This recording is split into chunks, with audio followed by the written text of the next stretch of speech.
Bonjour et bienvenue dans ce nouvel épisode de mon podcast créatif. C'est l'épisode numéro 13. Nous sommes le 12 octobre, je crois, dimanche en tout cas.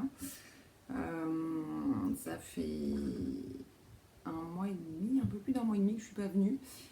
Pas par manque de motivation, mais je sais pas, j'avais très envie de tricoter ces derniers temps et à chaque fois que j'avais un petit peu de temps, j'avais pas envie de tourner, j'avais envie de tricoter. Voilà. Donc bienvenue sur ma chaîne, je suis donc Caroline. Vous pouvez me retrouver sur les réseaux sous le pseudo Simelo, sur Instagram principalement et Ravelry, uniquement même d'ailleurs, parce que je ne suis pas sur Facebook. Et aujourd'hui nous allons parler tricot et crochet, il n'y a pas de couture.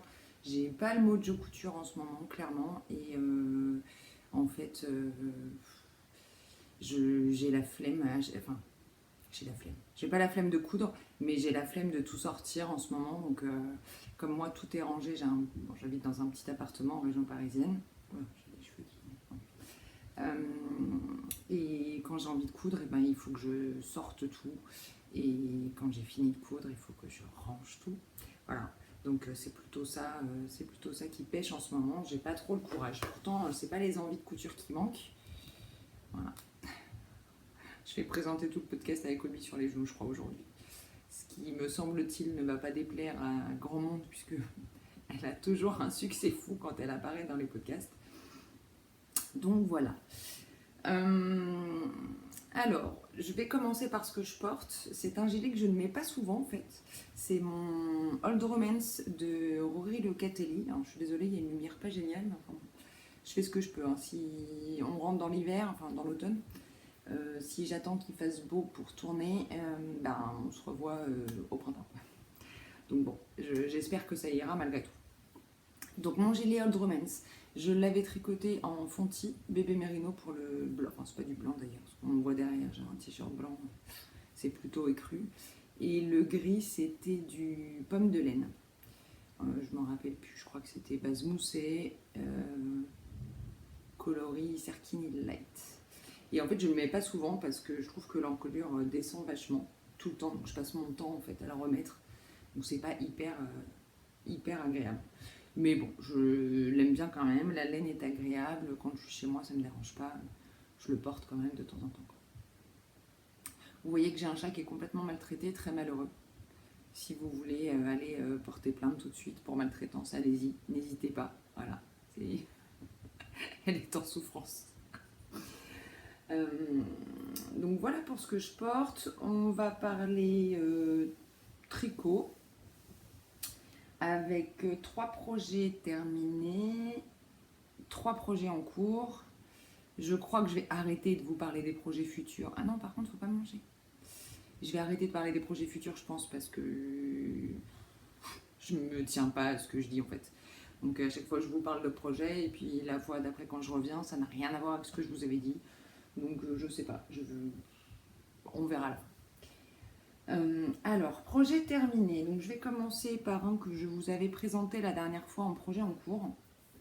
C'est le pull Suzy de Longue avec Anna, qui est un pull tout simple, qui est, je crois d'ailleurs qu'elle l'a fait pour justement avoir un modèle débutant compatible. Et je pense qu'il fait parfaitement le job parce qu'il est vraiment très simple et en même temps il fait un super effet. Voilà, je le trouve très sympa. Alors moi je l'ai tricoté en taille M. Alors attendez, je vérifie. Ouais, non, si c'est ça. J'allais dire que je l'ai tricoté une taille au-dessus, mais non. Il est recommandé avec une aisance positive, avec une aisance entre 0 et 8 cm. Moi je fais 88 de tour de poitrine et j'ai choisi en fait la taille 95. J'aurais pu faire 90, mais j'avais envie d'avoir quand même un petit peu d'aisance sur ce pull là. Pour moi c'est un gros pull. Donc il se tricote en 4 avec un mélange de fil fingering et un fil de mohair. J'avais envie de pouvoir porter quelque chose en dessous sans que ce soit un problème, donc j'ai préféré avoir un petit peu d'aisance. Voilà. Donc je l'ai tricoté avec une laine que j'avais achetée quand j'étais allée chez Cécile, donc la fée fil, coloris framboise au bout des doigts. Donc c'est de la Merino 100% Superwash, 400 mètres pour 100 grammes. Alors la couleur, non, ça pète moins que ça quand même. Ouais, bon, c'est à peu près ça. Peut-être plus du côté un peu sombre. Là, ça vraiment, ça pète. C'est pas aussi lumineux que ça. Voilà. Mais c'est très joli. Et donc, je l'ai associé à un mohair que j'ai acheté pendant les vacances à la droguerie. Donc, c'est de la plumette.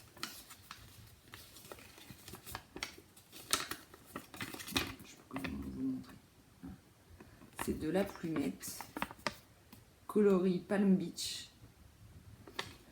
Alors, j'en ai utilisé...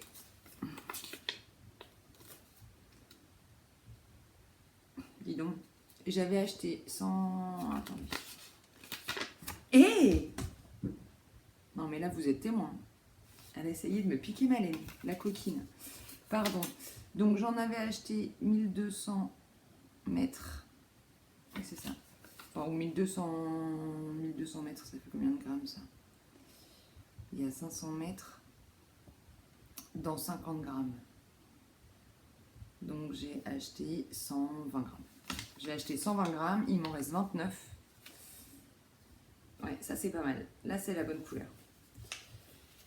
Et sur la fingering, excusez-moi, hein, c'est dur aujourd'hui. Hein. Et sur la fingering, il me reste 66 grammes de mon dernier écheveau. J'en avais acheté 3. Donc, c'est rentré dans moins de 2 écheveaux et demi, clairement. Donc là, il me reste de quoi faire, je sais pas trop.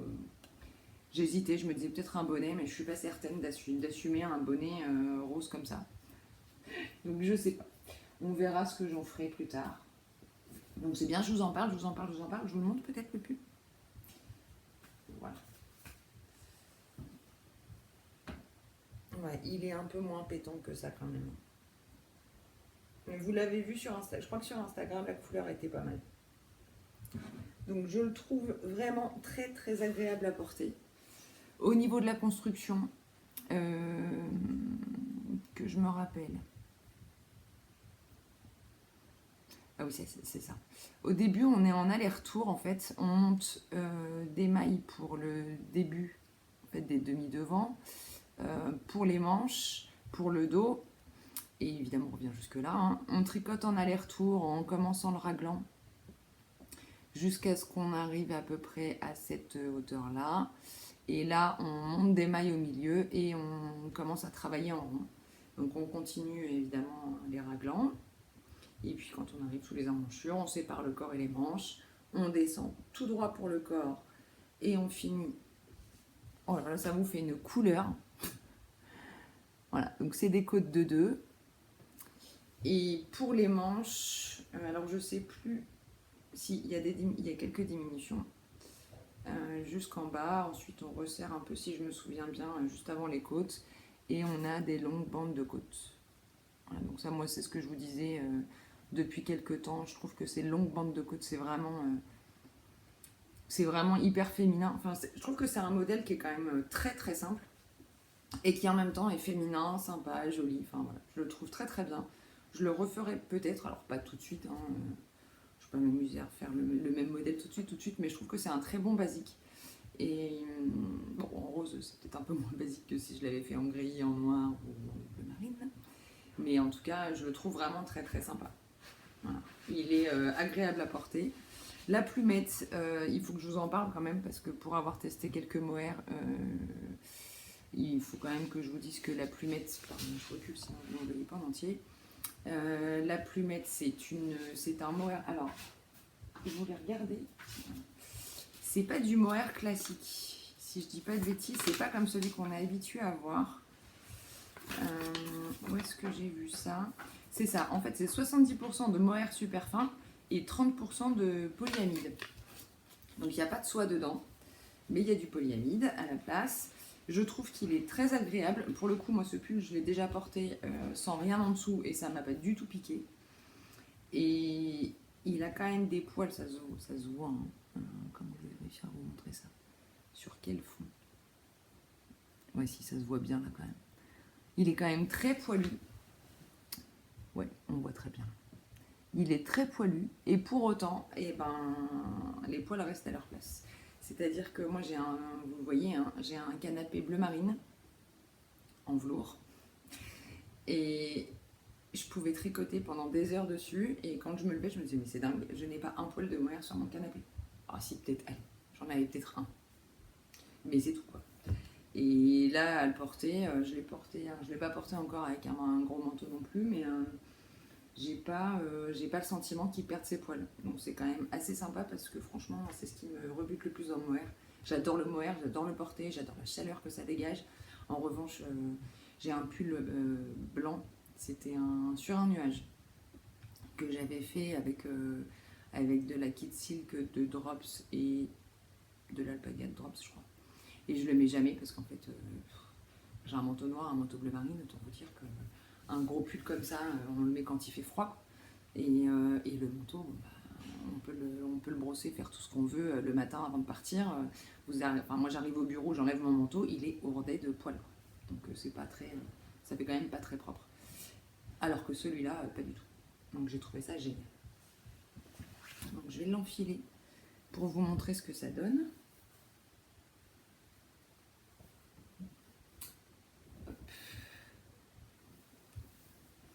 Je le fais en direct, hein, je suis désolée, je coupe pas, je vous l'ai déjà dit je crois. Je coupe pas à chaque fois parce que au montage, j'ai un petit peu de mal. Oui, alors évidemment, j'ai mis un pull qui n'allait pas du tout en dessous, un t-shirt plutôt. Mais c'est dommage parce qu'en fait, non, j'arriverai pas à cacher mon t-shirt en dessous. J'y arriverai pas. Bon, en tout cas, longueur de manche parfaite pour moi. Je crois pas les avoir faites plus longues que ce qui était prévu. Mais en tout cas, c'est vraiment ce que j'adore. Ça arrive à la base du pouce parce que moi je suis une grosse frileuse, donc en hiver, j'ai tendance à tirer un petit peu sur mes manches pour me couvrir les poignets et le bas des mains. En fait. Donc vraiment top. La longueur est idéale. Je trouve que le col, alors malheureusement, je suis désolée avec le t-shirt en dessous, c'est pas génial. Mais il est très féminin, il est parfait, il n'est pas du tout trop proche du cou, mais en même temps, il n'est pas non plus trop dégagé. Au niveau des épaules, il arrive là où j'aime, parce qu'en général, quand on a des encolures bien dégagées, souvent c'est un peu trop dégagé aussi au niveau des épaules, et ça, moi, j'aime pas du tout, parce que j'ai vite froid. Donc dans le dos, c'est pareil. Je sais pas si je peux vous montrer. Mais il arrive en haut du dos, donc très bien. Et en termes de longueur, c'est tout ce que j'aime. Voilà, il m'arrive au milieu des fesses. Quoi. Je suis désolée, hein, mais j'ai pas beaucoup de recul pour vous le montrer. En tout cas, je le trouve très très sympa. Ça va devenir la phrase que je sors à chaque fois, mais sur un jean blanc, c'est canon. Pour le coup, moi je les porte avec un jean blanc, des escarpins rose clair. Là. C'était juste, j'ai adoré. D'ailleurs, j'ai posté des photos sur Instagram et ça vous a beaucoup plu. Oui, non, d'ailleurs, je vais le garder pour l'instant. Je ne vais pas changer de pull à chaque fois. Donc super, j'ai fait aucune modif et je le trouve vraiment. Voilà, j'ai rien à redire, il est très bien. Et je vous le conseille, même si vous êtes débutante. Voilà. Et c'est tout pour ce modèle. Ensuite, je vais vous parler. Revoilà Hobby. Je vais vous parler d'un pull. Alors, je ne vais pas vous le montrer en entier, je vais juste vous montrer des petits bouts. Je voulais vous en parler notamment pour la laine. C'est le pull Lemna que j'ai testé pour Marie-Amélie. Alors, je vous avais dit, je n'ai jamais testé, je ne testerai jamais. Ça fait encore partie des points sur lesquels je dis des choses et je ne respecte pas finalement. En fait, j'ai vraiment craqué. C'est un pull en jacquard et quand Marie-Amélie a posté le modèle et l'appel au test, je sais pas ce qui s'est passé. J'ai répondu. Je pense que c'était pas moi en fait. J'étais pas dans mon corps. C'est pas moi qui avait les doigts posés sur le téléphone. Je sais pas ce qui s'est passé. J'ai répondu. J'ai été prise dans le test. J'ai fait le test, évidemment. Et bien évidemment, je n'avais pas la laine pour le faire, sinon c'est pas drôle. Donc je suis allée au départ chez Lille Weasel. Donc j'ai acheté de la Fonty Tartan 3 qui est une laine 100% laine, je crois. Oui, exactement. C'est 100% laine, lavable en machine, donc super wash. C'est un fil qui est assez agréable parce que c'est pas une laine sèche. Moi, je vous avais déjà dit, par exemple, la Dererum Natura, je ne peux pas la tricoter. C'est-à-dire que je fais 3 rangs et j'ai les mains qui pèlent tellement ça m'assèche les mains. La Fonti, ça me fait pas ça. Enfin, cette qualité, pardon, en tout cas, ça ne me fait pas ça. Et je trouve que ça a un rendu... Ah, attendez, comment je peux vous montrer? Là, je vous dévoile pas grand-chose. Je trouve que le point est assez régulier, c'est quand même assez sympa. Donc c'est un jacquard, hein. Là c'est pas flagrant pour vous. Ah, vous avez vu un petit bout. C'est pas flagrant pour vous, mais c'est un jacquard. Et au départ, j'avais acheté pour aller avec un espèce de jaune moutarde. Alors j'ai pas le... Je vous donne pas les coloris, mais en même temps, chez Fonti, c'est toujours ça vend du rêve. Celui-là, c'est 2018. Le moutarde, je sais plus ce que j'avais vu. Donc j'avais... Évidemment, je ne l'ai pas noté. Je crois que j'ai dû utiliser 6 plots. Est-ce que c'est possible ça? 7 peut-être, je ne sais plus. Bon, je vous le dirai quand je vous le présenterai bien. Quand je pourrai vraiment vous en parler quand il sera sorti. Je regarderai exactement combien j'ai utilisé de laine, tout ça. Mais bref, donc je suis arrivée chez moi, j'ai fait mon échantillon évidemment tout de suite. Parce que oui, je fais un échantillon quand je fais... Enfin là c'était un test, je n'allais pas sauter l'échantillon. D'autant que je voulais me rendre compte des couleurs. Donc j'avais besoin de voir un petit peu ce que ça donnait dans l'association. Et j'ai bien fait d'ailleurs parce qu'en fait en faisant l'échantillon, je vais y arriver, je me suis rendu compte qu'en fait ce serait une couleur que j'assumerais, enfin que j'allais pas assumer et que j'allais pas porter. Donc j'ai sauté dans ma voiture, je suis allée chez Céline sur un fil à Orsay et j'ai changé pour... Alors je peux même pas vous montrer parce que pour le coup il ne me reste rien. J'ai utilisé pile poil une pelote, une pelote de ma couleur contrastante. Je vais juste vous en montrer un tout petit bout. Voilà, c'est un espèce de rose. C'est un espèce de... Oui, c'est un rose un peu orangé. Très joli. J'aime beaucoup ce modèle. Alors, je ne sais absolument pas quand il va sortir, donc je ne peux pas vous en dire plus. Mais vraiment, c'est un pull en yoke. Hyper agréable à tricoter. C'est un jacquard pour le coup, alors qui prend vraiment hein, tout l'empiècement, tout le yoke en fait est en jacquard. Donc ça peut paraître impressionnant, mais en fait c'est vraiment un jacquard qui est très agréable à faire, à suivre. Donc vous avez une grille évidemment. Et en fait comme c'est très graphique, au bout de quelques rangs, moi je regardais mon diagramme évidemment, mais c'était juste pour être sûr que ce que je devinais que j'allais devoir faire, c'était bien ça. Et 9 fois sur 10, je ne me trompais pas. Effectivement, ce que j'allais devoir faire, c'était ce que j'avais en tête, ce que j'imaginais. Donc, en fait, on regarde le diagramme pour la première répétition et après, on déroule tout le rang sans difficulté. Et on a assez peu, finalement, de rangs pour lesquels on doit croiser les fils. Donc, c'est un jacquard avec juste une couleur contrastante. Donc, il n'y a pas de... On a 2 fils dans les mains. Et qu'est-ce que je voulais vous dire d'autre? Si, à la fin du jacquard, donc ça j'essaierai de penser à vous le redire, mais sur la fin du jacquard, en revanche, on a beaucoup moins de couleurs contrastantes, donc on croise plusieurs fois les fils. Enfin, le fil de la couleur contrastante derrière le fil de la couleur principale.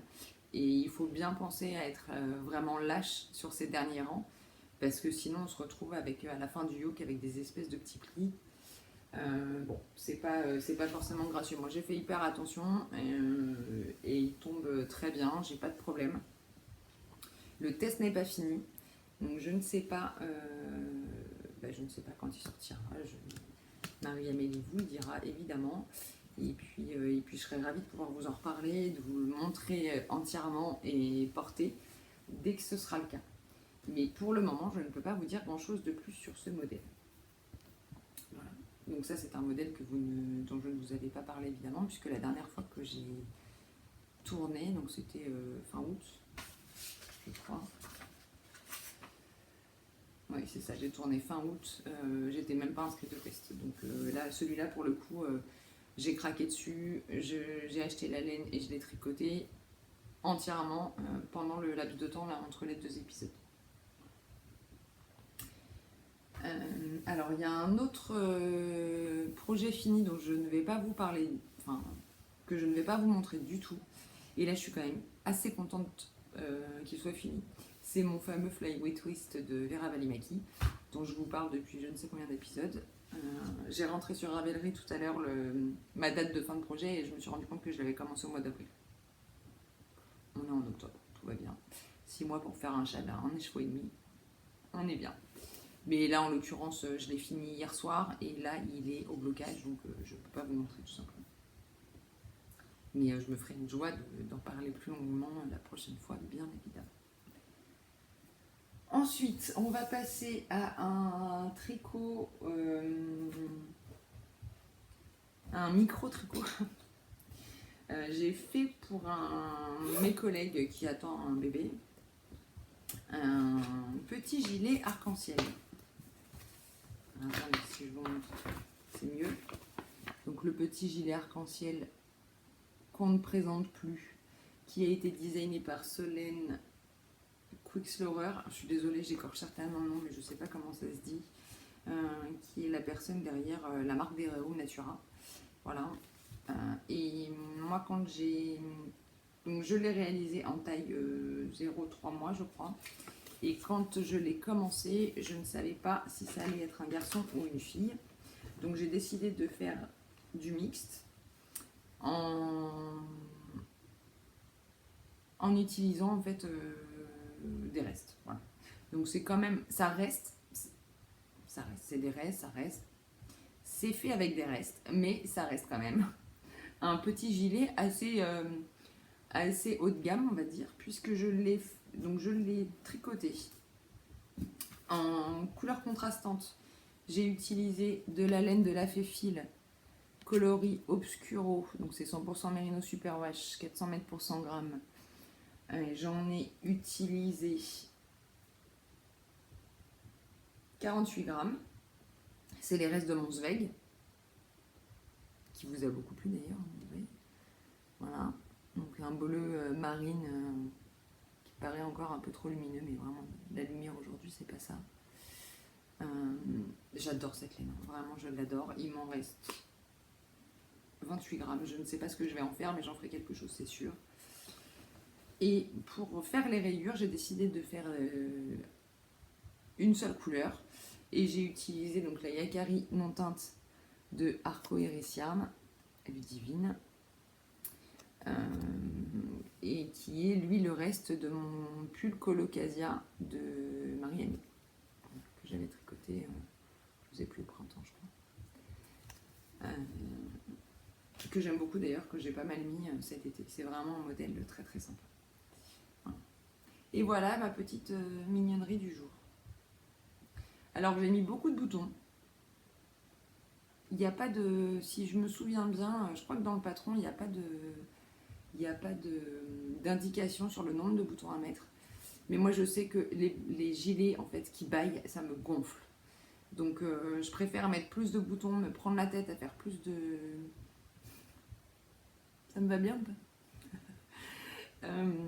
Je préfère me prendre la tête à faire plus de boutonnières, à coudre plus de boutons, mais au moins avoir un gilet qui se ferme bien, surtout pour un bébé. Bon, alors là, on dirait que c'est de travers, mais non, c'est pas de travers, c'est parce qu'il était un peu plié n'importe comment. Alors les boutons, je les ai achetés à l'atelier de la création. C'est des boutons de chemise en fait. J'ai pas trouvé autre chose. En fait, c'est compliqué parce qu'au départ, je voulais des boutons en bois, mais finalement, avec le yak non teint, eh ben, c'était pas très joli. Et bleu marine, bon bah c'était... Voilà, j'ai pris ce que j'ai trouvé. Alors, moi je trouve qu'il y a quand même un petit défaut sur ce gilet. Enfin, un petit défaut. Quelque chose qui me gêne un petit peu, c'est que vous voyez, on a des rangs d'augmentation drastiques, hein, où on augmente toutes les 2, 3, 4, 5 mailles, enfin, je sais plus, mais en tout cas un rythme assez soutenu. Et du coup, bah, une rayure sur deux, elle est belle. Et une rayure sur deux, je trouve qu'elle fait vraiment bizarre parce que En fait, on augmente juste avant, là, sur le deuxième rang de bleu marine en l'occurrence, enfin je crois. Et du coup, le rang d'après, je trouve qu'il est pas très très beau, quoi. Bon, ça reste un petit gilet très sympa, très mignon, mais vous voyez, je trouve que ça fait quand même, il y a des endroits, ça fait des... Pourtant, je me suis appliquée, hein. J'ai fait hyper attention quand je faisais mes augmentations pour essayer pour faire en sorte que ça se voit pas trop, mais si ça se voit quand même vraiment. Bon, c'est hyper mignon, en termes de construction, donc c'est un yoke, hein, on fait le jeu de rayures en ayant donc des rangs d'augmentation drastiques. On a un tout petit peu de raglan à la fin des rayures. On sépare pour le corps et les manches. On descend tout droit, donc on a les retours évidemment. On finit par une bande de point mousse. Ensuite, on reprend les manches. On descend, oui, avec quelques petites diminutions. Il n'y en a pas beaucoup, mais il y en a. On finit par du point mousse aussi. Ensuite, on relève l'encolure. Quelques rangs de point mousse. On relève les pattes de boutonnage. Et voilà, et c'est fini. Et alors moi je suis assez contente. Je sais qu'il y a beaucoup de gens qui... Je l'ouvre. Il y a beaucoup de gens qui n'aiment pas relever des mailles et qui sont jamais trop satisfaites de leur relevage de mailles. Alors moi je dois avouer, est-ce que je vais réussir à vous le montrer, que ça me pose pas trop de difficultés et que c'est quand même... Je peux être fière de moi, je trouve. Dites-moi ce que vous en pensez, mais moi je trouve que c'est quand même plutôt pas mal. Voilà. Et derrière, si je vous montre derrière, ça donne ça. Alors, je ne sais plus qui parlait de ça. Ah si, c'est Anna, de l'Anna et Tricot. Je regardais son podcast cette semaine et justement c'est pour ça elle parlait du relevage de mailles. Et elle parlait, elle expliquait qu'en fait, il y a des gens qui font, quand il y a un relevage de mailles comme ça à faire, qui ne tricotent pas la première maille, mais qui se contentent de la glisser sur un rang. On va au bout du rang, et puis quand on tourne, la première maille, on la glisse, on tricote jusqu'au bout du rang, etc. Ce qui fait que finalement, les mailles lisières, finalement, il n'y a qu'une maille sur deux. Et alors moi, pour tout vous dire, je suis clairement de la team, je tricote toutes les mailles quand je dois relever. Parce que c'est beaucoup plus facile de relever dans chaque maille. Enfin, là, en l'occurrence, j'ai dû relever 3 mailles sur 4, je crois. Oui, c'est ça, parce que dans les rayures, je me rappelais que c'était du coup hyper facile de suivre. Donc, je tricote toutes les mailles. Et c'est ce qui fait, je trouve, que le relevage derrière est propre, net. Non, mais franchement, j'ai le droit d'être fière de moi quand même, là, non? Qu'est-ce que vous en pensez?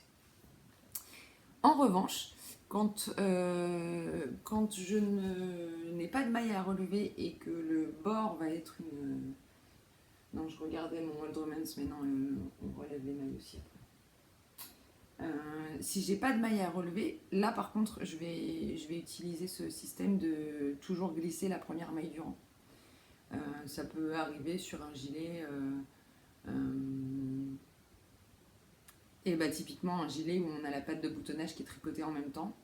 Sur le pérido par exemple, c'est le cas, on tricote la patte de boutonnage en même temps et la première maille je la glisse. Parce que je trouve que c'est plus propre, ça se tient mieux. Et voilà, bref, donc moi c'est comme ça que je fais. Si je dois relever des mailles après, je tricote toutes les mailles. S'il n'y a pas de maille à relever après, je glisse la première. Je pense pas qu'Anna me regarde, mais si elle me regarde, elle sait dans quel team je suis. Voilà, j'ai répondu à cette question. Et c'est tout ce que j'ai à vous dire sur les projets terminés. Je réfléchis. Oui, c'est bon, je vous ai tout dit. Et on va passer donc au projet en cours. Excusez-moi, je bois un peu.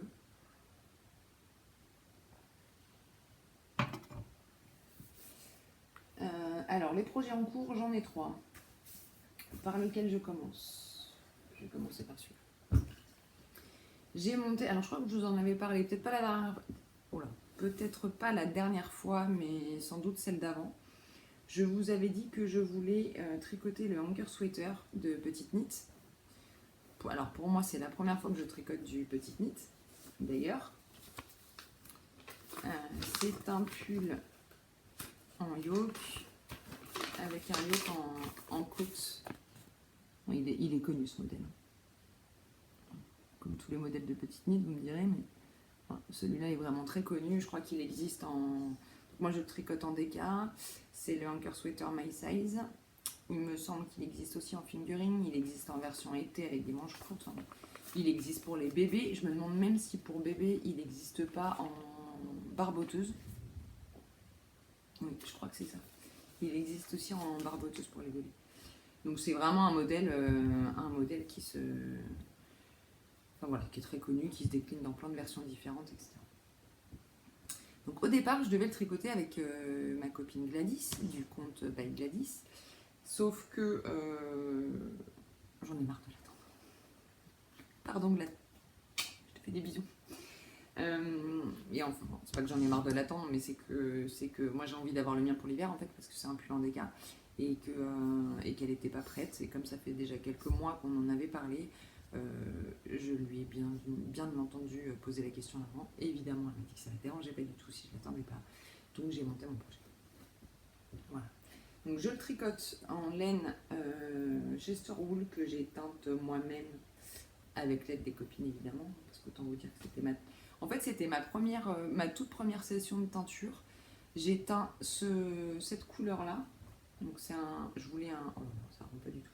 Je voulais un taupe clair et c'est plutôt pas mal. Ah oui, alors là, la différence est flagrante évidemment. En fait, j'ai 2 bains, c'est pas du tout aussi nuancé que ça dans la vraie vie. Mais bon, si vous êtes habitué à regarder des podcasts, vous savez que la vidéo, ça fait toujours ressortir énormément les différences de teintes. On a parfois des pulls unis qui se retrouvent rayés à l'écran, on ne sait pas pourquoi. Bon, moi en l'occurrence, j'ai une différence de bain en fait. J'avais 6 écheveaux, je crois. Donc j'avais teint 3 écheveaux dans un bain, 3 écheveaux dans un autre. Et ils sont quand même... alors les 3 de chaque côté entre eux sont quand même assez similaires. Enfin, ils sont très similaires. Mais par contre, on voit les deux... à l'œil nu, ça se voit. Il faut mettre le nez dessus, mais ça se voit. Et du coup, j'alterne en fait mes écheveaux.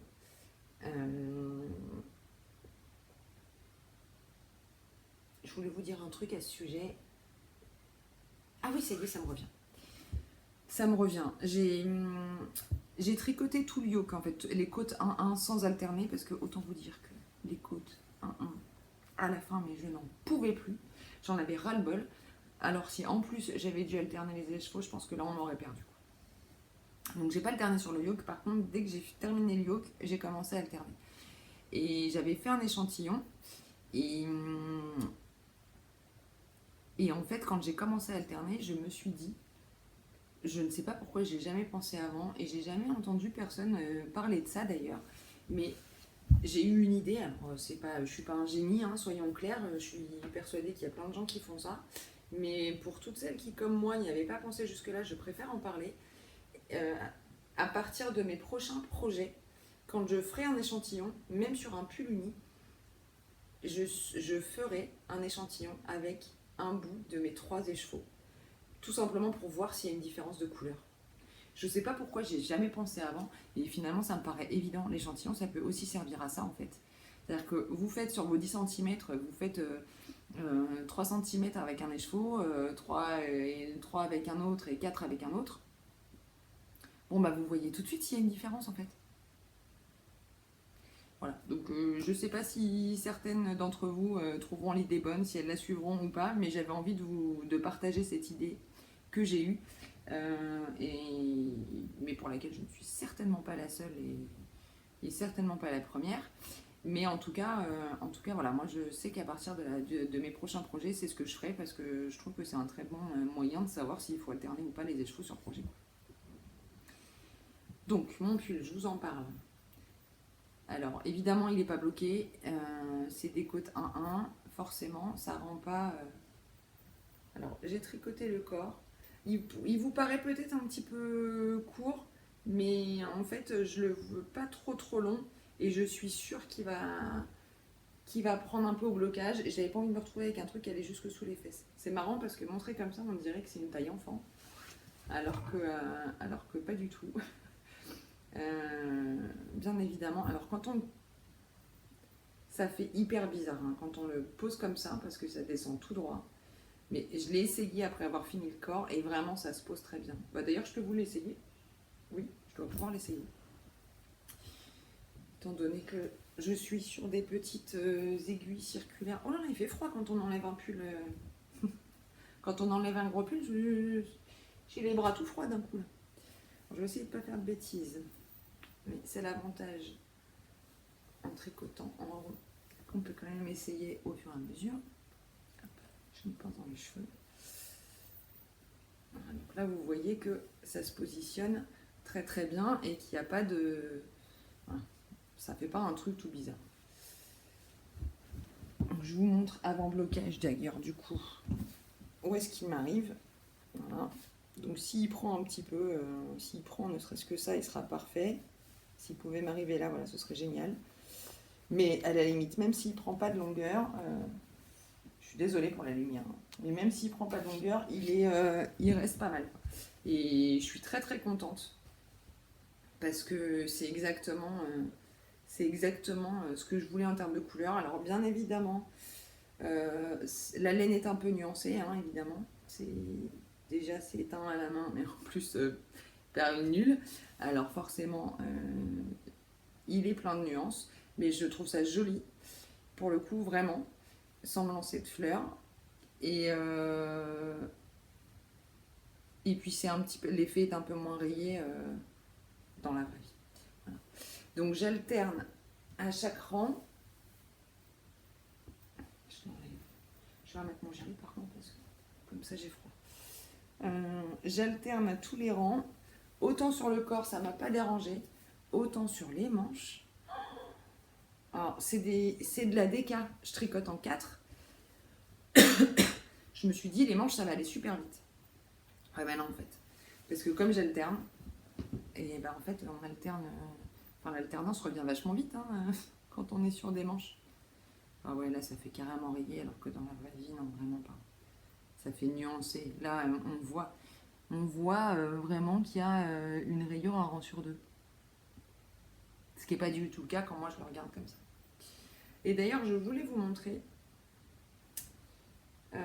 Alors pour le corps, normalement il n'y a pas de fausse couture. Mais moi je trouve que c'est beaucoup plus simple d'alterner et de cacher en fait l'alternance sur une fausse couture. Du coup j'ai rajouté juste une maille en vert de chaque côté sur le corps. En revanche, je ne l'ai pas fait pour les manches. Donc j'ai eu un petit peu de... Pardon, décidément. J'ai eu un petit peu de mal à trouver mon rythme.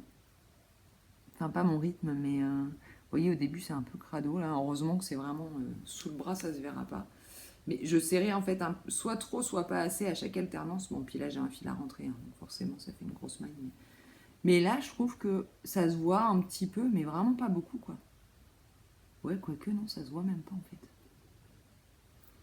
Et derrière, je m'en suis rendu compte tout à l'heure, ça fait hyper propre en fait d'alterner à chaque rang. Ça fait comme une espèce de petite tresse. C'est hyper régulier, je trouve ça joli en fait. On s'en fiche, hein, ça à l'intérieur, personne ne le voit, mais bon, les tricoteuses et couturières qui me regardent savent qu'on est toujours contente quand l'intérieur est beau et bien fini. Quoi. Donc voilà, donc ça voilà, la manche, j'ai fait ce bout de manche en une soirée, enfin en 2 soirées. Je m'attendais à faire la manche, enfin je me suis dit, bon allez, une manche. En fait j'ai fait tout le yoke et le corps en une semaine. C'est monté super vite. Alors, je me suis fait violence. Hein. Pour le yoke, autant vous dire que, mon Dieu, les rangs de côte 1-1, c'est infernal. Je n'en pouvais plus. Ce qui m'a sauvée, c'est que c'est le... Oui, c'est ça, je vous ai pas dit. Fin septembre, c'était mon anniversaire. Et ma mère m'a offert un kit d'aiguilles Chiago. Donc, je suis passée du côté Team Chiago. Et je suis trop contente, je les adore, elles sont géniales. Et du coup, comme c'était mon tout premier projet avec, j'ai monté mes premières mailles, enfin j'ai tricoté mes premières mailles en chiaougou sur ce pull. Du coup, j'étais hyper contente Enfin, j'avançais quand même, c'était pénible de faire les côtes 1-1. Mais comme j'étais avec les Xiaogu et que j'étais contente de tester mes Xiaogu, ben, j'ai réussi à aller au bout relativement rapidement.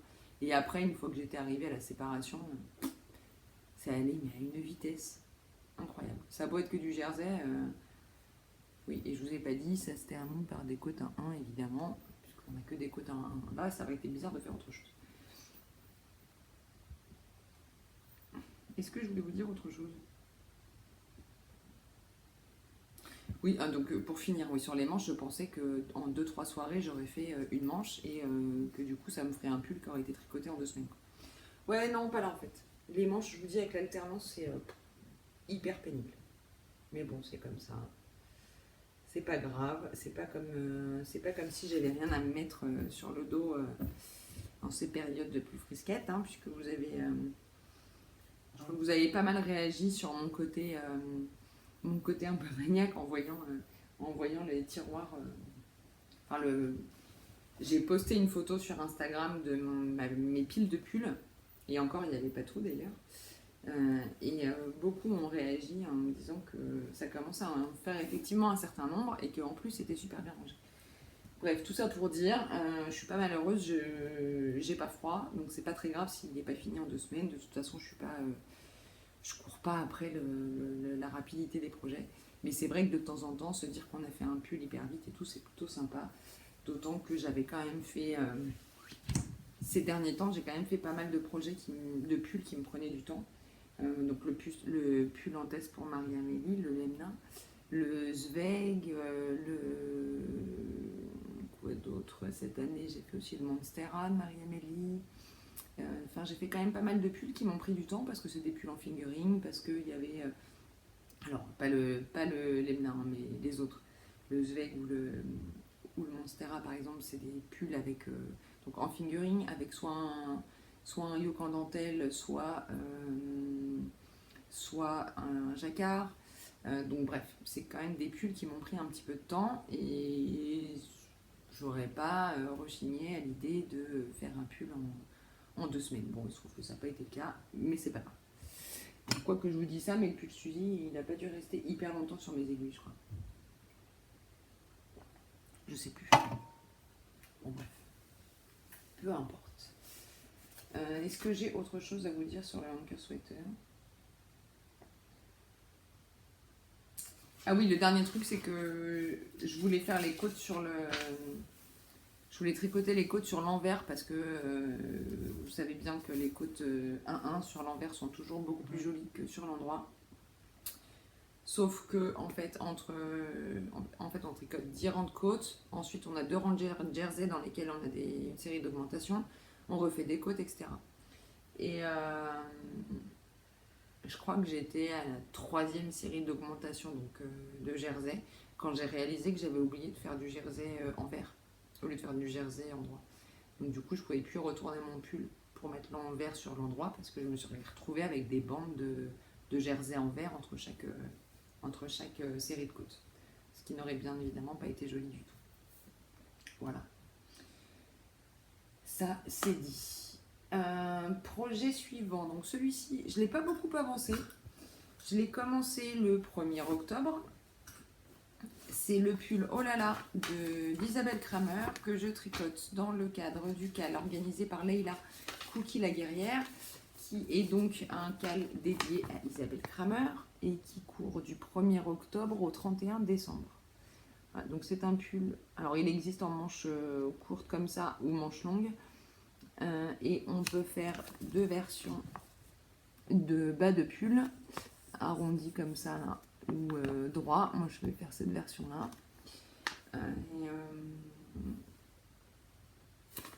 Et je ne l'ai pas beaucoup avancé tout simplement parce que j'étais plus sur le Hunker Sweater, mais je l'aime beaucoup, il est très sympa à tricoter.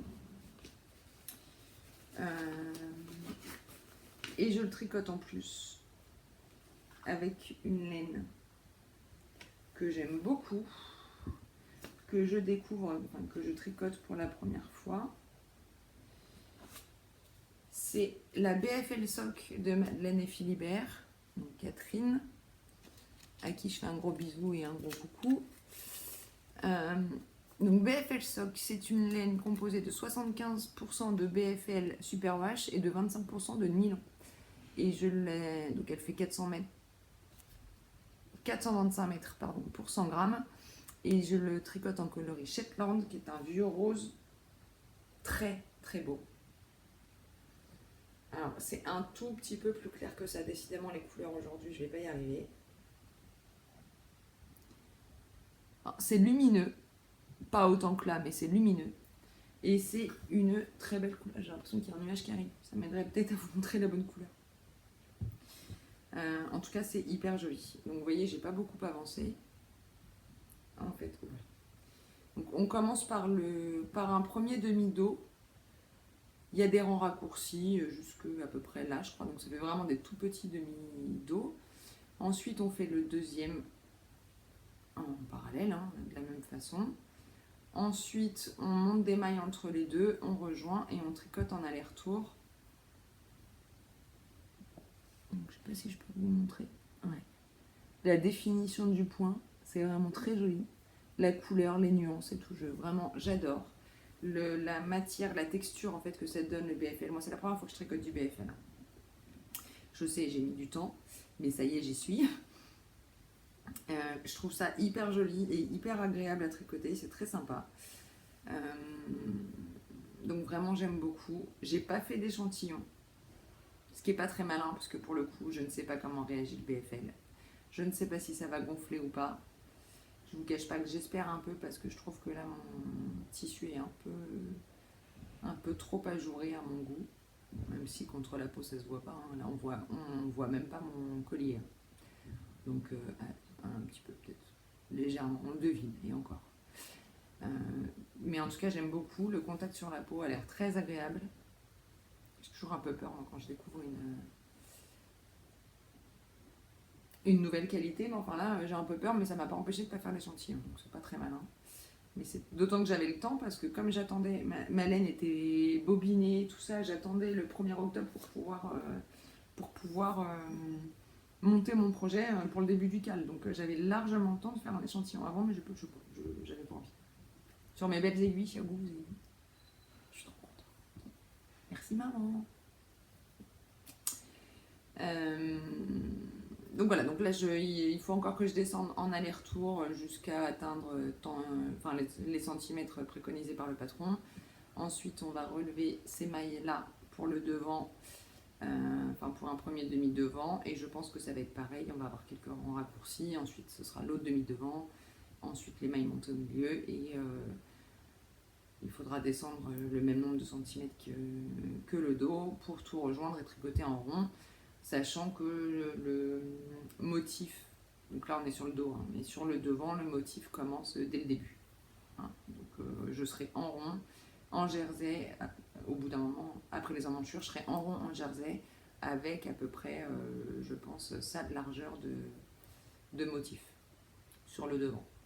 Donc j'ai hâte d'y être. Il n'a pas beaucoup avancé. Je pense que... Je sais pas, on verra, mais je pense que je vais terminer mon Anchor Sweater un peu en mode monoprojet avant de reprendre celui-ci. Parce que tout simplement, comme je vous l'ai dit, là ça me fatigue, enfin ça me gonfle même de tricoter les manches du Anchor Sweater et que si je me mets à faire autre chose, il va rester dans un coin et j'ai pas envie. Voilà. Donc voilà. Et je le tricote en aiguille 3,5. Rien d'autre à vous dire. Vous avez vu au passage, je vous les ai déjà montrés, je crois. Mes sacs à projet de marché. Que j'adore. Donc je ne vous dis rien de plus sur... Alors s'il faut quand même que je vous dise un truc rigolo, c'est que finalement, la semaine dernière, donc quel jour c'était ? Le 1er octobre, ça devait être un jeudi, excusez-moi, je regarde juste mon agenda. Le premier, c'était un jeudi, donc en fait, le Anchor Sweater, je l'ai monté mercredi. Le lendemain, donc le jeudi 1er, je montais le pull Oh là là d'Isabelle Kramer. Et peut-être le lendemain, Voir le jour même, je sais plus, parce que pour le coup, le oh là là, je l'ai monté le matin avant de bosser. Parce qu'en fait, la semaine dernière, j'ai travaillé de chez moi parce que j'étais malade, j'avais de la fièvre. Donc, par mesure de précaution, j'étais en télétravail. Et du coup, bon, bah, moi, je suis pas une lève tard. Donc, quand on est réveillé à 7h30 et qu'à 8h, globalement, on a pris sa douche, tout ça, on est prêt. Bon, bah, plutôt que de se mettre derrière l'ordi directement, j'ai tricoté un petit peu le matin, en fait, avant de... C'est pour ça aussi que c'est pas mal monté. La semaine dernière, donc je tricotais un peu le matin avant de me mettre au boulot. Bon, bah, le midi, ma pause déj, j'étais déjà chez moi, donc autant vous dire que j'avais pas besoin de beaucoup de temps, donc j'avais le temps de me préparer à déjeuner, de déjeuner et ensuite de tricoter un peu avant de reprendre le boulot, donc ça c'était plutôt chouette. Donc ça, du coup, ça a pas mal avancé, ça a avancé assez vite. Pourquoi je vous dis ça? Ah oui, et parce que mon troisième projet en cours, du coup, je l'ai monté juste après. Enfin, je l'ai monté dimanche. Mais ce qui s'est passé, c'est que, donc le jeudi ou le vendredi, je ne sais plus, Marie du compte 3 pipelettes dans un atelier, si je ne dis pas de bêtises, a lancé une super bonne idée qui était de faire l'heure du Caston. Donc ça a été pas mal suivi, je pense que vous en avez entendu parler si vous êtes sur Instagram et que vous suivez. Il y a tellement de monde en fait qu'on a parlé au final que je pense que si vous êtes sur Instagram, vous avez eu du mal à passer à côté. Donc comme vous le savez, le week-end dernier, on aurait dû être au festival L'Heure et la Laine à la Bonneville-sur-Étang qui malheureusement a été annulé à peine une semaine avant. À cause de la préfecture, bien sûr, certainement pas des organisatrices et organisateurs, ça j'en reparlerai après. Mais du coup, pour compenser un petit peu, alors on a essayé de parler au maximum des exposants et de partager un peu le travail des exposants qui étaient censés être à l'heure de la laine. Et donc Marie a lancé l'heure du Caston. L'idée était de, pendant tout le week-end, qu'on monte toutes, qu'un maximum de gens montent un projet, soit d'une designer ou designer exposante, ou avec des laines d'une teinturière qui exposait. Enfin bref, l'idée c'était de monter un projet et de parler des exposants de l'heure et la laine en même temps. Alors moi il se trouve que le dimanche j'étais très très gentiment invitée par Aïcha, un tricoté qu'elle a organisé chez elle. Donc on était combien? On était 7 je crois.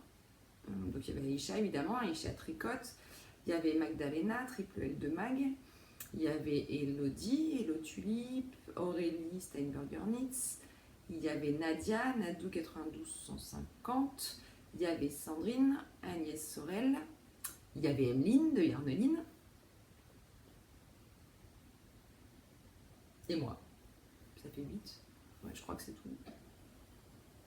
J'espère que j'oublie personne, sinon on a honte. Non, je crois que c'est ça. Et du coup, on s'est dit, ce serait sympa qu'on fasse l'heure du Caston tout ensemble, en fait, finalement, le dimanche.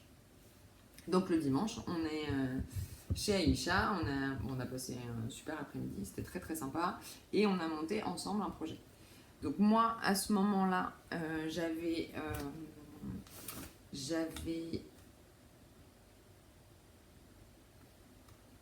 l'idée. Oh là là, dis donc, excusez-moi, j'ai bugué là. J'ai un petit moment d'absence.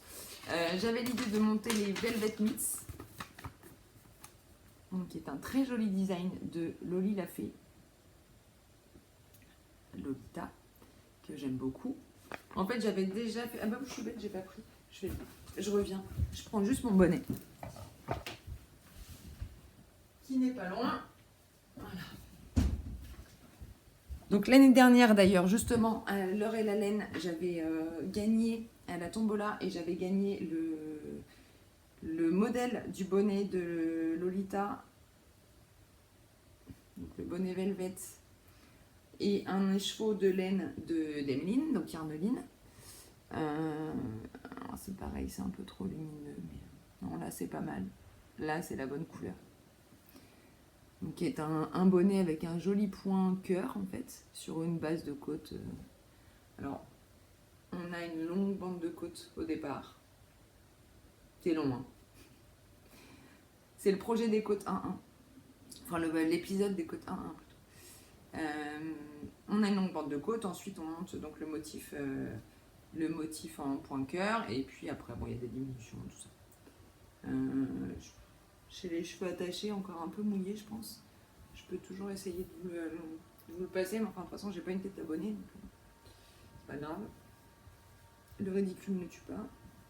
Et je l'aime beaucoup, en fait, il tient bien chaud parce que cette bande, quoi que ça va en fait. La double bande de côte en fait tient bien chaud aux oreilles, parce que moi c'est vraiment ce que j'aime pas avec un bonnet, c'est d'avoir froid aux oreilles, c'est pas possible. Et le motif, je trouve qu'il est vraiment très très joli, il se place bien, ça fait quelque chose de très très sympa, je trouve. Donc c'était l'année dernière, donc j'ai gagné le patron et je l'avais fait, je crois, le patron et la laine, et je l'avais fait quasiment dans la foulée, sachant que en plus les chevaux que j'avais gagnés c'était du mérino, cachemire, nylon, enfin un truc dégueulasse quoi. En revanche, j'ai utilisé, j'avais pas de quoi dans mon reste faire les mitaines. Et mitaines au passage, dont le patron m'a été offert par ma copine Catherine HRL, sur les réseaux, pendant les vœux laineux de l'année dernière, 2019. Et il se trouve que comme dimanche, Emeline venait, je lui ai demandé si elle pouvait m'apporter un écheveau de Madame Exigeante pour faire les mitaines. Donc j'ai monté. J'adore, je suis pas encore habituée à voir les câbles rouges sortir de mes sacs à projet. Donc oui, je vous montre quand même. Alors là par contre je l'ai acheté en mérino super vache pour les mitaines. Pour le coup j'ai pas repris de MCN. Donc la laine de Yarneline, qui est vraiment une fille que j'aime beaucoup. Et dont j'aime beaucoup aussi le travail. Donc en Madame Exigeante, j'ai l'impression qu'il fait pas le point. 100% mérino super vache, 400 mètres pour 100 grammes. Sur le bonnet, je sais plus si c'était 400 mètres pour 100 grammes. Je vous dis pas parce que je vous dirai une bêtise certainement. Et donc, voilà, j'ai monté mon projet. Alors, j'étais hyper fière de moi parce que j'étais au taquet sur la promo des exposants. C'est-à-dire que j'ai monté les Velvet Meets de l'Olive Lafay qui est exposant à l'heure et à la laine, en laine de Yarneline qui est exposant à l'heure et à la laine, avec mes anneaux marqueurs de Lily comme tout qui est exposant à l'heure et la laine, et j'avais mis tout ça dans mon sac à projet, dans un sac à projet, non c'était pas celui-là d'ailleurs, mais bon peu importe, c'était un autre, de Les Chevaux Solidaires, qui était aussi, qui devait être exposante aussi à l'heure et la laine. Donc j'ai fait un 4/4, j'étais hyper fière de moi. J'ai changé de sac à projet entre temps, mais ça je vais vous expliquer aussi, je vais vous le montrer surtout.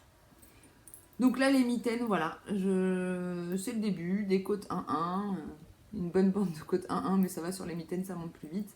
Le début du point de cœur, là je viens tout juste de commencer les augmentations pour le pouce. D'ailleurs, il faut que j'arrête de dire des mitaines. En fait, je suis perturbée parce que c'est les Velvet Meets, mais donc j'ai envie de dire mitaines, sauf que c'est des moufles. Hein. En français, on dit des moufles. Voilà. Donc c'est hyper joli, je suis très contente. Comme ça, j'aurai mon combo de mon bonnet et mes mitaines qui vont ensemble. Et d'ailleurs c'est marrant parce que c'est pas la même qualité de laine et il y a quand même 1 an d'écart entre les deux, et pourtant c'est vraiment la même couleur, donc c'est super chouette. Voilà. Pardon. Et donc j'ai changé de sac à projet pour mes moufles. J'ai changé hier parce que hier j'ai reçu le cadeau que je me suis fait. En fait, je me suis fait 2 cadeaux parce que justement, l'heure et la laine étant annulées, j'avais envie de soutenir comme je pouvais les exposants. Donc j'ai partagé autant que je pouvais les comptes des exposants, et j'ai acheté, alors ça par contre, j'aurais aimé pouvoir acheter chez tout le monde, mais c'est juste pas possible. Donc j'ai fait 2 achats. Le premier, c'est que je me suis enfin acheté un sac de chez Mélise, la boutiqueuse, Je le trouve super joli, super bien fait, super bien fini. Je l'ai récupéré hier matin, j'étais hyper contente. J'ai même pas envoyé de mot à Mélise encore d'ailleurs pour la remercier et pour lui dire que je trouvais son sac trop beau. Donc il est en simili cuir en bas. Vous avez vu comme c'est droit ces coutures hein. Moi je sais pas faire ça, ça m'énerve. Enfin je sais faire des coutures hein, mais aussi droite, aussi belle sur du simili en plus. J'ai déjà essayé, j'ai pas réussi. À l'intérieur, je vais vous montrer quand même, tant qu'à faire. Donc il est entièrement doublé avec un coton assez épais, donc il est pas mal parce qu'en fait vous voyez si je le pose, bon, là j'ai pas assez de... Là il est vide, hein. Bon évidemment un petit peu de mal, mais ouais, vous voyez vide, il peut quand même tenir à peu près debout, donc c'est quand même vachement bien. J'ai... Est-ce que vous allez voir là? Ouais, une poche moyenne qui permet de mettre des ciseaux, des trucs comme ça. J'ai une grande poche ici que je trouve très bien parce que moi, vous voyez, j'utilise... En fait, j'imprime mes patrons en mode livret. Et je les plie en deux. Et là, pour le coup, vous voyez, ça rentre dans ce sens-là. Parce que dans mes autres sacs à projet, ça rentre comme ça. Et souvent, ça dépasse un peu. Là, ça rentre vraiment dans le bon sens. Enfin bon, dans l'autre sens, ça ne me gêne pas, mais je trouve que dans ce sens-là, pour le coup, c'est une bonne idée. Ensuite, on a même deux poches taille stylo ou crochet de secours, voilà. Et puis, on a de nouveau une poche ici. Vous voyez la taille. Et le fond donc, est doublé, on a une couture au milieu. Il est vraiment top. Et puis, deux anses qui nous permettent de prendre... D'ailleurs, pas seulement en sac à projet, si on a envie d'en faire autre chose, on peut évidemment en faire autre chose. Donc si vous ne tricotez pas, vous pouvez quand même acheter un sac chez Mélise. Voilà. Et donc là où je suis contente, c'est que évidemment Mélise aussi était censée être exposante à l'heure et la laine. Donc je fais un carton plein. Voilà. Et je le trouve hyper joli. J'aime les couleurs, j'aime tout. Et je le trouve en plus pratique. Donc c'est parfait. Déjà 1 heure, il serait temps que je m'active un peu. Et donc le deuxième achat que j'ai fait, c'est bien évidemment chez Emeline. Oh, du gris. Oui, je sais, là vous venez tous et toutes de faire chez vous. Oh, elle a acheté du gris. Bah oui. On se refait pas comme on dit. Donc c'est le coloris de Monsieur Pommetou. Je me rapproche. Ah, c'est la bonne couleur, incroyable. Donc vous voyez, c'est très très loin de ce que j'aime. C'est un gris nuancé, on a du gris très clair jusqu'à un gris un peu plus foncé là. C'est de la déca. J'en ai 5 écheveaux. Et je ne sais pas encore ce que je vais en faire. Voilà. Mon pull préféré en déca, c'est de loin mon Norderney d'Isabelle Kramer que j'avais fait en vert de grisaille de la Fée Fil. Je ne sais pas si vous vous en souvenez, mais si ce n'est pas le cas, vous pouvez très bien le retrouver soit sur mes projets Ravelry, soit sur mon feed Instagram. Je l'adore. Maintenant, je ne me vois pas spécialement le refaire. Non pas que j'ai pas aimé le tricoter, loin de là, mais c'est quand même un pull en déca avec un grand panneau devant, avec un motif texturé, des torsades, etc. Il est relativement spécifique. Je ne vois pas l'intérêt de l'avoir dans 2 couleurs différentes. Donc ce sera pas ça. Mais je ne sais pas encore ce que je vais en faire. J'ai envie de quelque chose un peu dans le même style, en tout cas. Je trouve que ce pull là, si vous ne connaissez pas, franchement, allez voir, il est top. L'encolure, il est parfait. Il n'y a rien acheté sur ce modèle. Donc je sais pas, peut-être pourquoi pas reprendre cette base là pour en faire une version simple, soit sans motif, enfin sans panneau devant, soit avec un panneau différent que je pourrais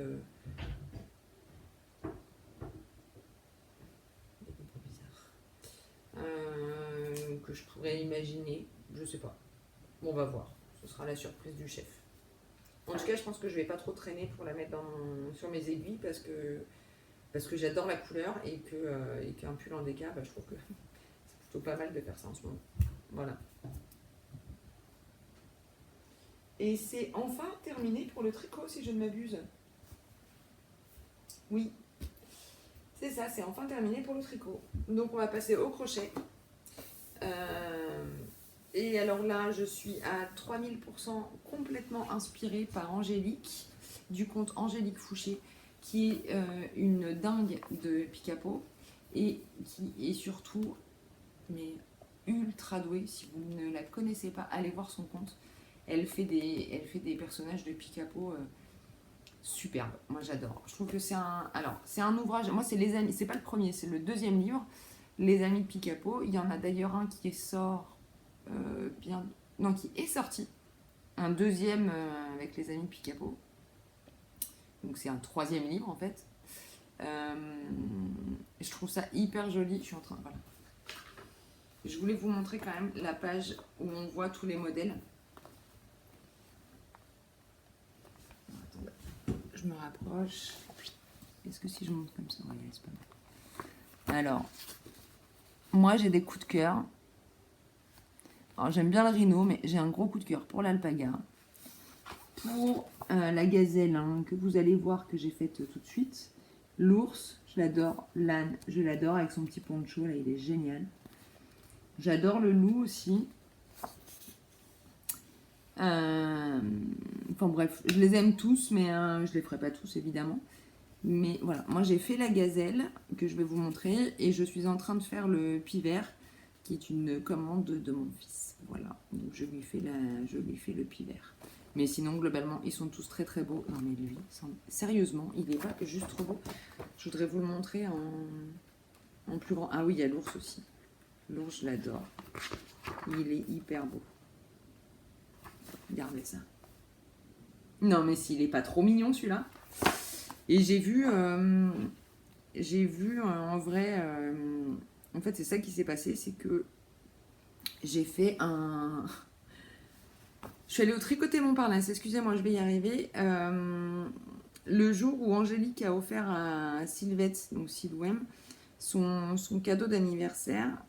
Et c'était un pick-up. Et là, j'ai complètement craqué. Je l'ai regardé sous toutes ses formes. Enfin, je l'ai trouvé vraiment génial. Pardon, alors là, je vous parle en même temps. Je regarde le livre. Je suis en décalé, donc vous voyez même pas ma tête. C'est super agréable. Pardon.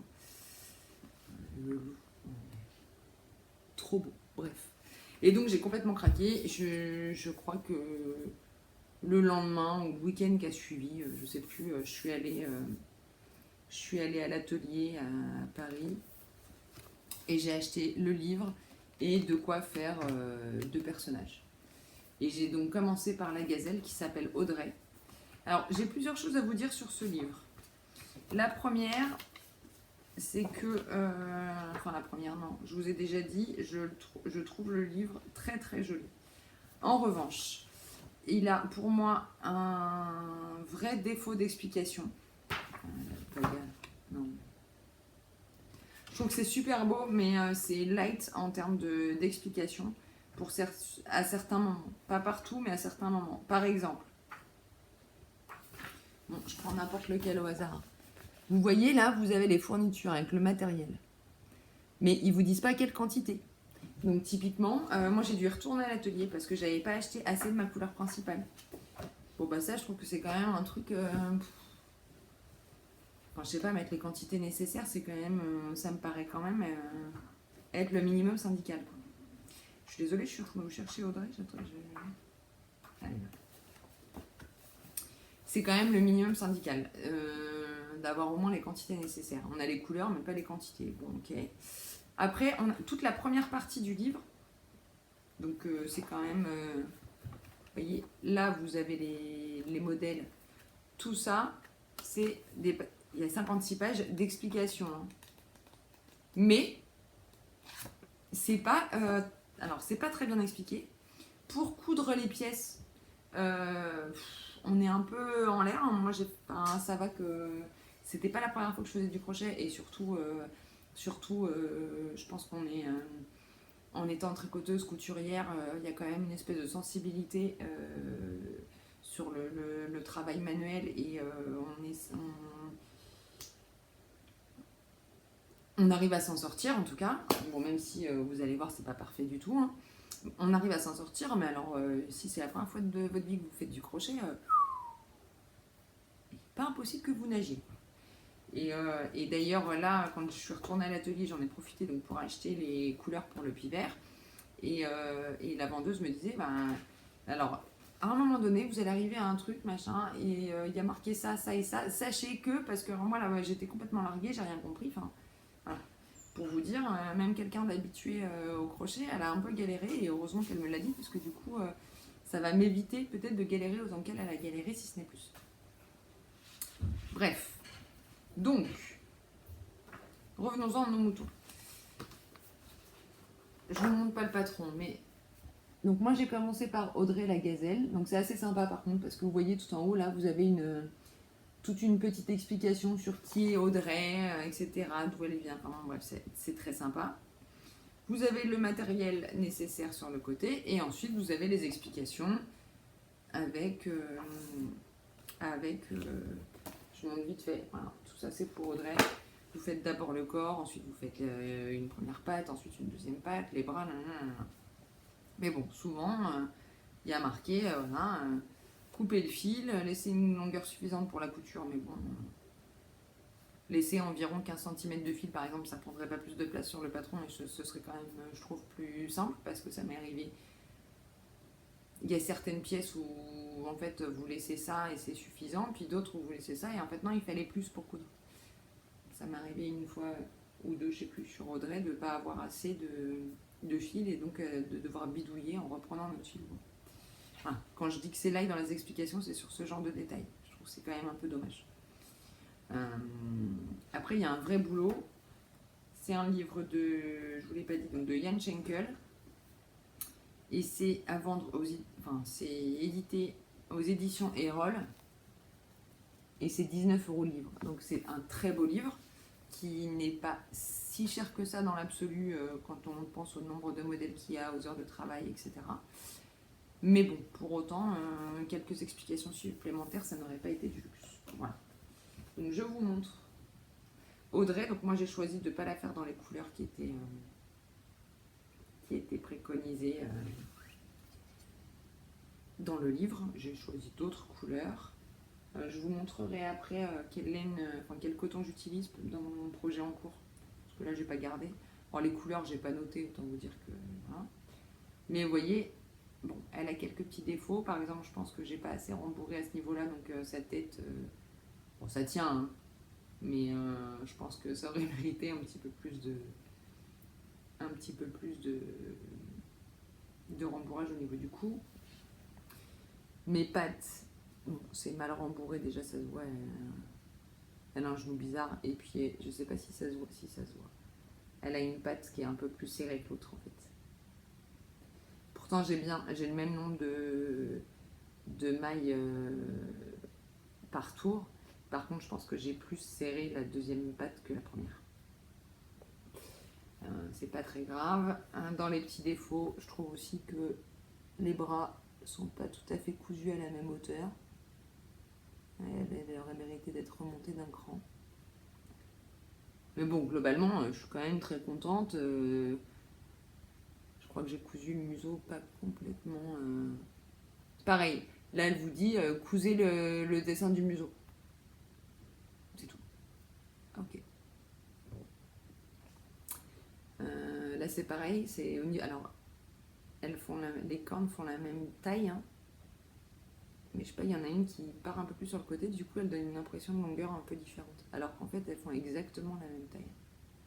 Ça se voit quand elles sont bien droites d'ailleurs. Et elles auraient été plus droites. Celle-ci en fait je pense que je l'ai moins bien cousue. Vous voyez, typiquement ce genre de détail. Même dans les photos, il n'y a pas beaucoup de photos. Parce que par exemple, on ne se rend pas compte, il y a des photos, la plupart du temps, on ne voit pas derrière. Donc quand il y a des changements de couleur derrière, on a du mal à se repérer. Quand on lit le truc, on a un peu de mal à comprendre, tiens, pourquoi il y a du bleu là. Alors c'est pas le cas sur celui-là, mais sur l'autre, ça me l'a fait. Et alors là, c'est rigolo parce que la jupe, c'est fait en dehors. Hein. Donc si j'ai envie de lui faire une deuxième jupe d'une autre couleur, par exemple, je peux tout à fait le faire. Donc ça m'a beaucoup amusé de le faire. En tout cas, j'en referai, ça c'est sûr. j'en refais déjà d'ailleurs. Sachez juste que si vous êtes complètement débutant en crochet, bon, c'est pas infaisable, hein, mais sachez que vous risquez d'avoir des petits moments de doute. Et voilà. C'est comme pour coudre les oreilles. À la fin, elle dit donc il faut coudre la partie blanche sur le fond. Et puis elle dit pliez le bas des oreilles et cousez-les à la tête. Ok. Bon bah heureusement, moi j'ai passé mon temps à aller sur les photos pour voir à peu près comment c'était mis. Bon, je sais pas si j'ai vraiment fait ce qu'il fallait. Là c'est pareil, les oreilles par rapport aux cornes. Je suis pas sûre, mais moi je la trouve mignonne quand même. Je suis quand même contente. J'ai pas mesuré, elle est censée faire 37 cm de hauteur. Je sais pas si c'est ça. Je vais pas le mettre sous la main. Je peux en mesurer. Voilà. Donc Audrey, ma gazelle. Elle est mignonne quand même. Elle a des défauts, mais elle est mignonne. Puis c'est ma première. Voilà. Et donc j'ai un projet en cours, comme je vous le disais, qui est le pivert. Bon bah là forcément pour l'instant il n'est pas encore rembourré, rien. C'est le début, mais... Donc vous voyez typiquement ce que je vous disais tout à l'heure, c'est que là j'ai commencé à insérer du bleu ici, du bleu marine, mais qui ne se voit sur aucune photo parce qu'il n'y en a pas une seule photo de dos. Donc ça m'a surprise, j'ai failli passer à côté du changement en lisant les explications parce que comme j'avais pas vu sur la photo qu'il y avait du... Je vais vous la ressortir la photo. Voilà. La photo c'est ça. Donc on ne se rend pas forcément compte. Et de la même manière, comme on ne voit pas que le bleu marine commence aussi haut dans le dos, et ben, à mon avis, il m'aurait fallu deux pelotons. Et j'en ai pris qu'un. Donc vous voyez, c'est voilà. C'est ça que je voulais vous montrer. Donc moi, ce que j'utilise, en fait, c'est vendu à l'atelier de la création. C'est Rico, hein, on voit pas grand-chose. C'est écrit en argenté sur fond blanc. C'est Rico Rumi DK 100% coton et c'est de Rico Design. Alors ça, par contre, ça coûte pas très cher. Je sais plus, je crois que c'est 1,20 €, un truc comme ça, à l'atelier. Donc, admettons que vous ayez besoin de 7 ou 8 petits pelotons comme ça pour faire un projet. Bon, il y en a pour moins de 10 €, quoi. Donc ça coûte pas très cher.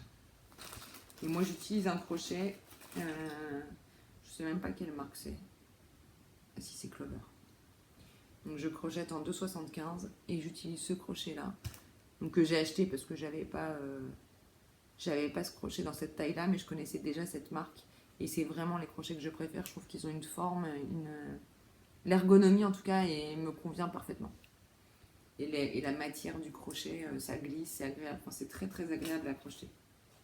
Enfin, de crocheter avec ça. Et puis les petits yeux de sécurité, c'est pareil, ils viennent aussi de... J'ai acheté ça, bah voilà, 7,50 €. Il y en a combien là-dedans? Il y en a 20. C'est les yeux de sécurité qui viennent de l'atelier de la création. Voilà. Et donc mon pivert qui est la commande de mon fils, puisque je lui ai montré le livre, je lui ai demandé d'en choisir un. Enfin, je lui ai demandé s'il voulait que je lui en fasse un. Il m'a dit oui, donc je l'ai fait choisir, il a choisi le pivert. Voilà. Et je trouve que je me débrouille assez bien pour croiser les fils derrière, parce que ça c'est pareil, c'est un peu à la one again, j'ai envie de vous dire. Pardon. C'est pas très très très bien expliqué. Donc en gros elle vous dit vous pouvez soit croiser les fils, soit couper à chaque fois, soit je sais plus quoi. Mais elle dit pas si vous croisez toutes les temps de mailles ou enfin, on n'a pas d'explication quoi. Donc c'est quand même un petit peu mais bon on s'en sort quand même, pas de sujet, et puis le résultat je trouve très sympa. Voilà, mon petit pivert. Donc je vais récupérer mon fils ce soir, donc je vais pouvoir lui montrer mon début. J'espère qu'il sera content et que ça lui plaira. Voilà, c'est tout ce que j'avais à vous dire en crochet. Et puis ben voilà, c'est même quasiment tout ce que j'avais à vous dire tout court. Si ce n'est que mon coup de cœur pour cette fois, puisque vous savez que j'aime bien finir maintenant sur un coup de cœur. Et ben mon coup de cœur cette fois, il est pour Sonia, donc qui est Since She Knits sur les réseaux, sur Instagram notamment, et qui est l'organisatrice de L'Heure et la Laine. Et je sais qu'il y a beaucoup de gens qui sont déçus que L'Heure et la Laine ait été annulée. J'espère que vous avez conscience des efforts de Sonia pour réussir à maintenir ce festival. Franchement, elle a tout essayé, elle a tout fait, elle a déployé une énergie pour essayer de maintenir le festival qui était juste dingue et jusqu'au dernier moment quoi. Elle a rien lâché et même pendant le week-end de L'Heure et la Laine, elle a rien lâché pour faire parler des exposants, pour faire partager les publications des exposants. Quand Marie, donc Trois Pipelettes dans l'atelier, a lancé l'idée de l'heure du Caston, Sonia a adhéré tout de suite. Elle a fait 2 ou 3 lives, je crois, dans le week-end avec Marie pour parler, pour essayer de créer une émulation autour des exposants pour que tout le monde essaye un petit peu de. Enfin, elle a défendu ses exposants, quoi. Elle a défendu son festival autant qu'elle pouvait. Elle a défendu les exposants autant qu'elle pouvait. Et, et quand on la connaît un petit peu, bah, c'est pas du tout étonnant parce que c'est une fille géniale. Voilà, Sonia, je t'aime. Sur ce, je pense que j'ai fini. Je n'ai plus rien à vous dire et en même temps, ça fait déjà 1h20 que je tourne. Donc, je vais vous souhaiter un excellent dimanche ou une bonne semaine, une bonne nuit, une bonne journée. Enfin, je sais pas, en fonction de l'heure à laquelle vous me regardez, de l'heure et du jour. Et j'espère revenir dans moins d'un mois et demi cette fois, mais je ne vous promets rien. Je ne vous ai pas parlé des projets futurs et je ne le ferai pas parce que vous avez bien compris que je n'étais absolument pas fiable. Voilà. Donc je vais m'arrêter là. Je vous souhaite plein de bonnes choses. Merci beaucoup de me suivre, d'être fidèle, d'être de plus en plus nombreux. Tous vos commentaires, les petits pouces vers le haut, comme on dit, voilà, tout ça, ça fait toujours plaisir, ça fait toujours du bien. Moi, j'adore vous lire, même si je réponds pas toujours systématiquement, rapidement. Normalement, je réponds à tout le monde. Et encore une fois, c'est pour ça que je fais ça, c'est pour l'échange et pour les rencontres et pour les commentaires et tout ça. C'est vraiment très agréable, donc n'hésitez jamais à m'écrire un petit mot. Et puis si un jour on se croise dans la rue sur un festival, etc., n'hésitez jamais à venir me parler parce que ça me fera plaisir et que c'est pour ça qu'on est aussi présent sur les réseaux et qu'on tourne des podcasts. C'est parce qu'on a envie de partager, donc le partage, ça passe pas évidemment par les rencontres. Voilà, sur ce, ça y est, je m'arrête vraiment. Et plein de bisous et à la prochaine fois. Bye bye.